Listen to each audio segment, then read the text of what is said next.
everyone, this is Jolly Mo on chemo, and today I am on round 1, day 13. Today I'm going to talk about hair loss because, as I mentioned before, chemotherapy tends to make your hair fall out at about 2 weeks, so I'm just on the cusp of when that will happen. Hair loss can occur for a lot of different reasons, including alopecia, chemotherapy, aging, and even stress. This is not an experience that happens just with people on chemotherapy, but because that's my experience, I'm just going to stick to that today. In addition, I am going to do something different today where I will kind of do like a self-interview. I just want to stay on track on these questions, so I'm using kind of like prompts to help me go along through that today. Hopefully you like it. So first up, how would I describe my own relationship with my hair? I would say my relationship with my hair is really experimental and fun and changing and kind of like a way for me to spark joy and play in my life. So how does that process of experimentation influence the way I handle hair loss? Kind of incorporating going bald into something that already exists in my life helped me process that emotion. In addition, I drew a lot of comfort from the fact that one day my hair would grow back. I even got excited by the fact that maybe my hair would be like a new texture. I always wanted curls or waves in my life, and sadly that didn't happen. I still have very straight hair, but it is fairly strong, and I think that chemotherapy caused that to happen. Whereas before my hair was kind of like dainty. What happened when my hair did begin to fall out? Pretty quickly, after 2 weeks, I lost everything below my waist and the hair on my head. Then after that, it took a little time and I lost all the hair on my arms and like my armpits. And then like even further along, about 2 to 3 rounds of chemo in, I started to lose my eyebrows and my eyelashes. I decided to shave my head the first time around about a week into chemotherapy. And so I had like a week of hair, a week of like buzz cut, and then my hair started falling out. I also looked for wigs during that time when I had the buzz cut, and that worked out really well to get it before my hair started falling out, so I felt fairly comfortable.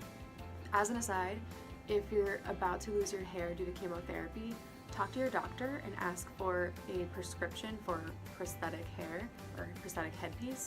A lot of insurance companies will pay for at least part of your cost for a wig or a hairpiece if you get that prescription from your doctor, but only if you get the prescription. If you buy it and then try to get reimbursement for it, I'm not sure how that will work. In addition, there are many organizations and companies that will help you find a wig or help you purchase a wig that you're happy with. I will link to those below, and hopefully you find those helpful. Do I have any additional advice for somebody about to start chemotherapy and lose their hair?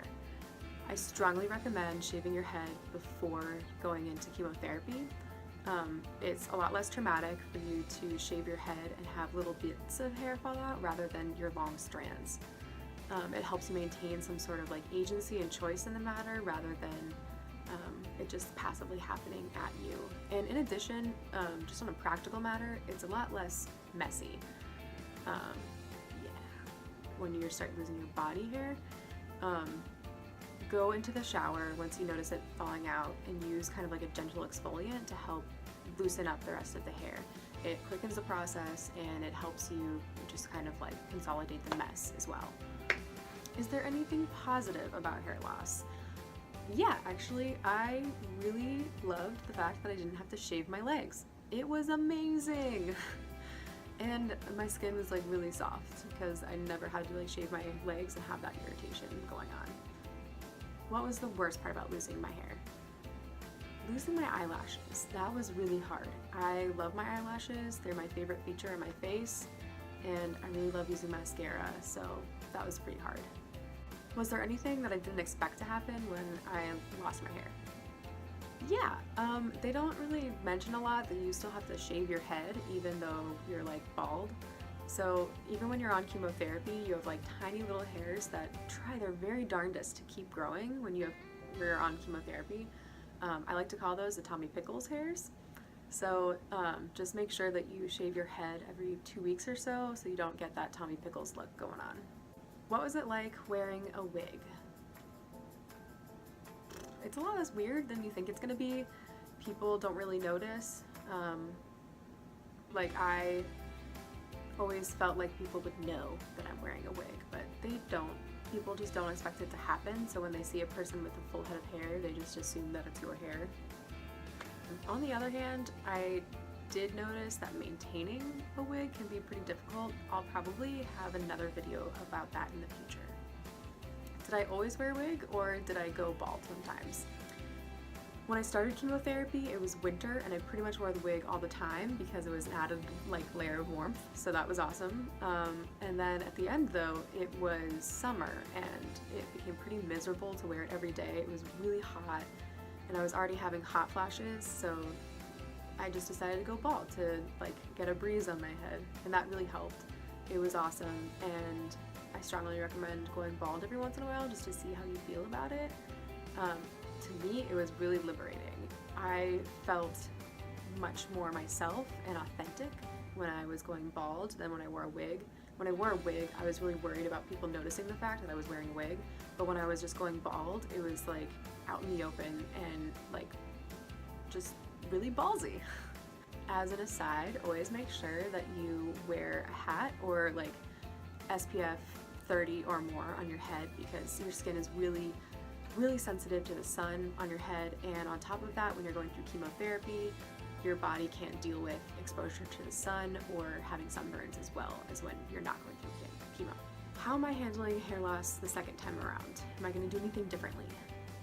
For the most part, I'm going to be doing the same process. I'm shaving my head tonight.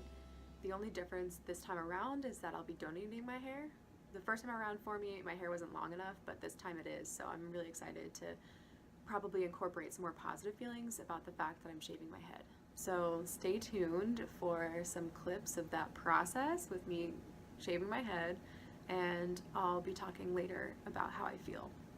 So, yay!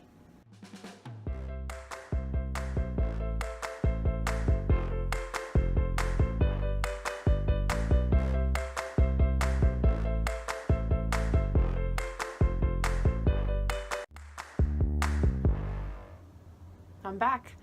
Today is round 1, day 14, and as you can see, my head is fully shaved. I've actually even started to get a couple of little hairs falling out, but I'm feeling really good. I am so glad I shaved it. It was really fun, and yeah, it kind of feels like something I would do anyways in my life, to switch things up because it's fun. So my big takeaway message for today is to do whatever makes you feel beautiful and proud and happy. When you dress to make yourself feel beautiful, then you can't go wrong. If you want to be bald, do it. Don't be afraid. If you want to wear your wig, do it, and just be proud of the way you look and the way your body is, because we should all be lucky we have them. Most importantly, stay jolly.